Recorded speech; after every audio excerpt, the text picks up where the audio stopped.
Morning. It is I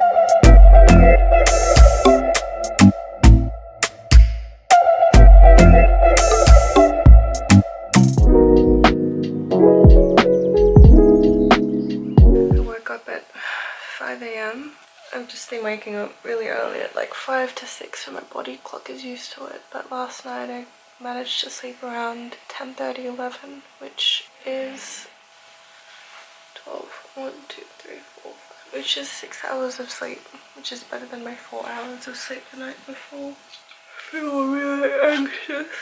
As soon as I woke up, I had that stream of consciousness, just that voice inside my head, the ego self just talking to itself. All the years that I've had, all the years that I've been as a child, a teenager, journaling, blogging, constantly writing and feeling the need to justify or explain my actions or my decisions and my thoughts based on the past wounding that I've had. I don't think people talk enough about really how hard it is to do your best to stay healthy and fit when you struggle with some things, particularly sleep. I know if I don't go to the gym this morning or today, I'm just gonna be thinking in my head and I just want to get out of my head. If I keep my body moving and my mind occupied at all times, I will avoid falling into a bottomless pit of despair.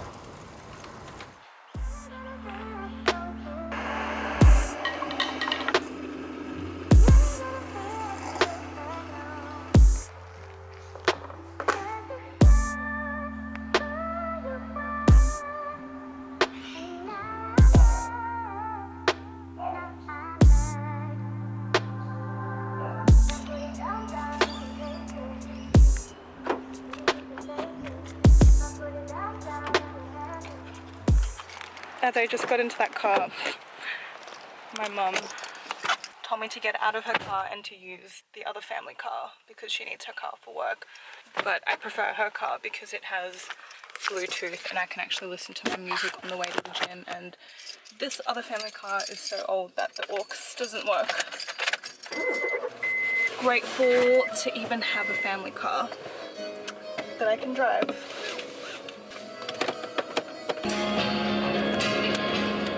A goal of mine this year was to strengthen my non-dominant side, which is my left hand side of my body, because I am right-handed when it comes to pole and aerial fitness. Here are some videos of me doing a handspring on my good side with my right arm leading up, and then a video of me attempting to do it on my bad side, which I didn't even end up doing because I did not know how to engage and just did not feel confident enough. As someone who does not know the biomechanics of how the body works when it comes to fitness and specifically pole, I called upon my expert, my physio, to help me build a program to specifically train for pole at the gym and really making that workout as functional and as transferable to pole as much as possible, because previously I was just doing bodybuilding upper body workouts that were building muscle but weren't helping me in transferring my skills and strengthening in the specific areas I needed to for pole. So the first exercise I'm doing here is called a sleeper internal rotation PAILS RAILS. So what I'm doing here is laying on the back of my shoulder and I am physically pushing down with my other hand down for 10 seconds and then resisting up again for 10 seconds, and I do 3 sets of 10 seconds up and down each on each shoulder. This exercise may not look like I'm doing much, especially if you're used to seeing people lift heavy weights at the gym. You might think,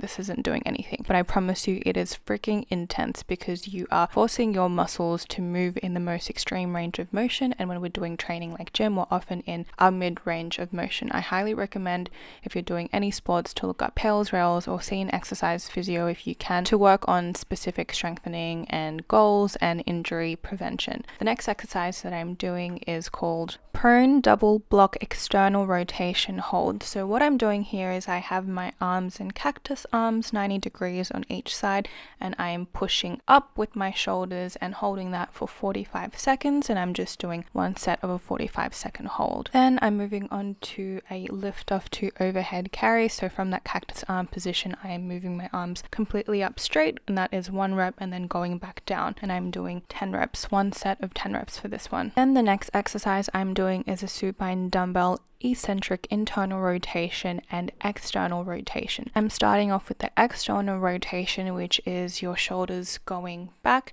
and I'm doing 2 sets of 10 to 15 with a 2 kilo dumbbell.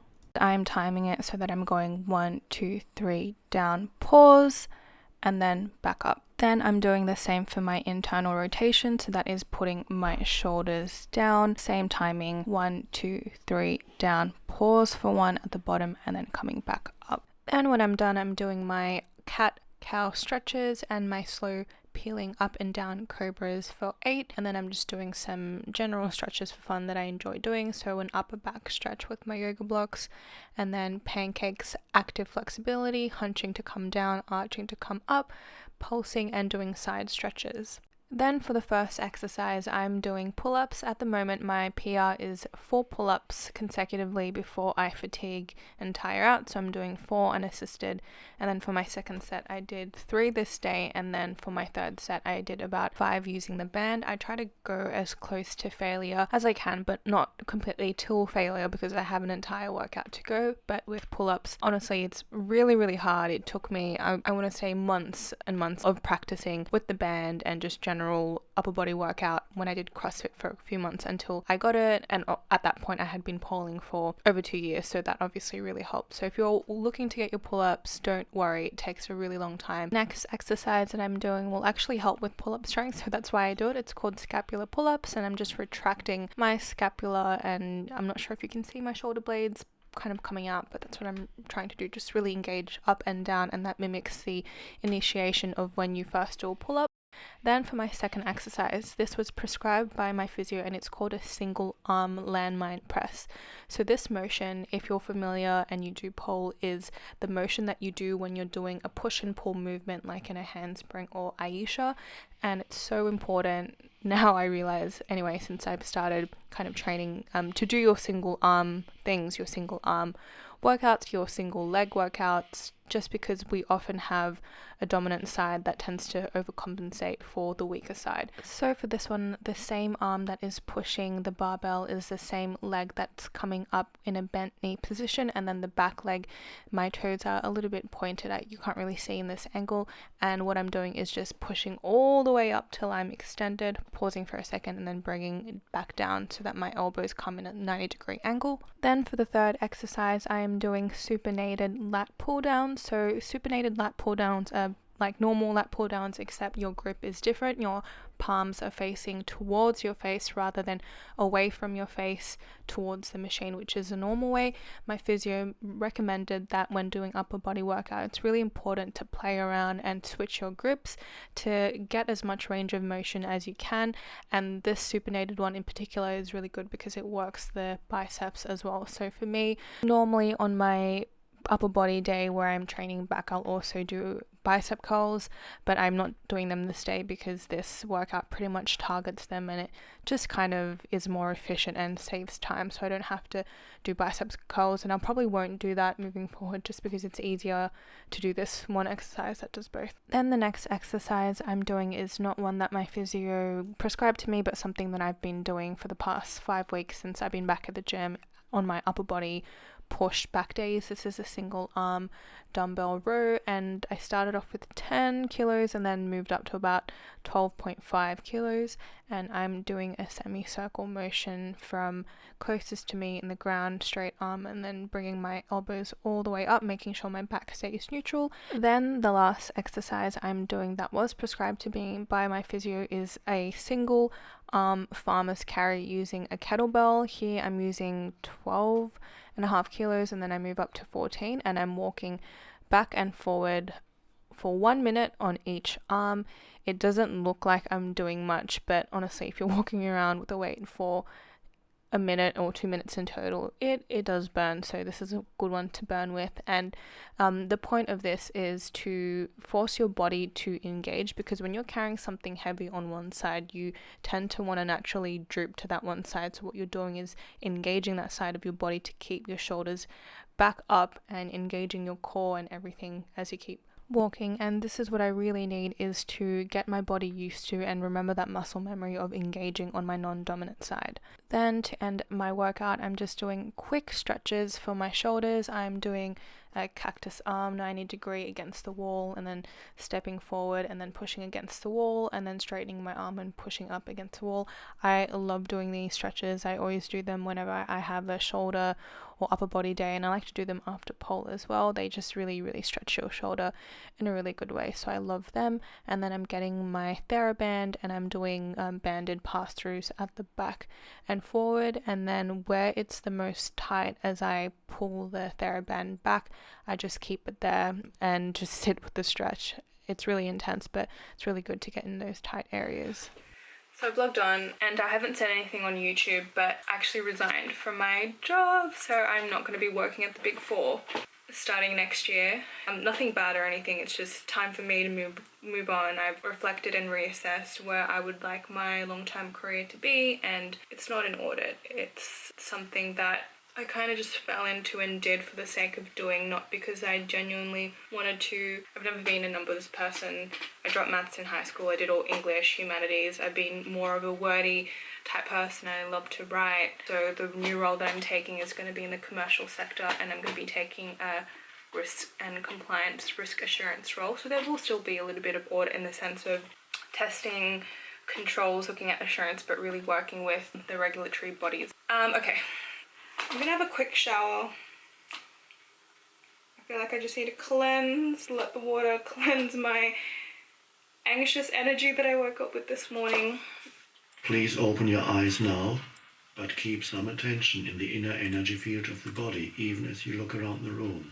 The inner body lies at the threshold between your form identity and your essence identity, your true nature. Never lose touch with it.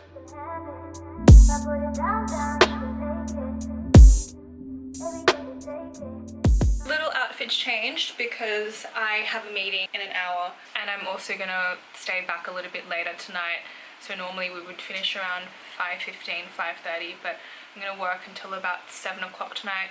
Okay, we're all here. I thought I might just introduce us. I'll start with myself. I'm Sharon, and I'm in charge of the compliance piece. The purpose of this meeting is just to talk about timelines, the APRA compliance PBC list. Usually in prior years, I would have distributed out a copy of the list, but we understand that there have been some changes on your end, and you developed that compliance obligation matrix, and we believe that that matrix will actually answer a lot of the questions and requests that we need. So we're hoping to tailor our request to you based on the work that you've already done to save time for everyone, and also just chat through any new changes, since there have been a lot of new reg changes coming through last month, just to get a broader understanding of what you guys have done that we can have a look at. A meeting is draining or what? I feel like as soon as this meeting, I just need to take a break. I'm gonna have an early dinner. For tonight's dinner at the desk, we have leftover chicken from Aljana's, charcoal chicken with this red hot buffalo wing sauce, and then brown rice and quinoa.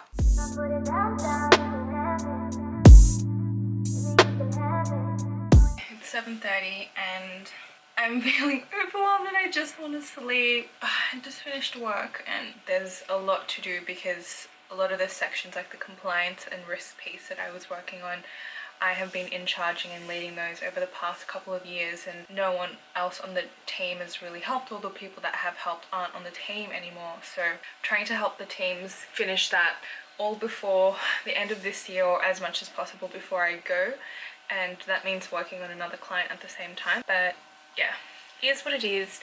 I'm gonna end the vlog here. I'm gonna go meditate, journal.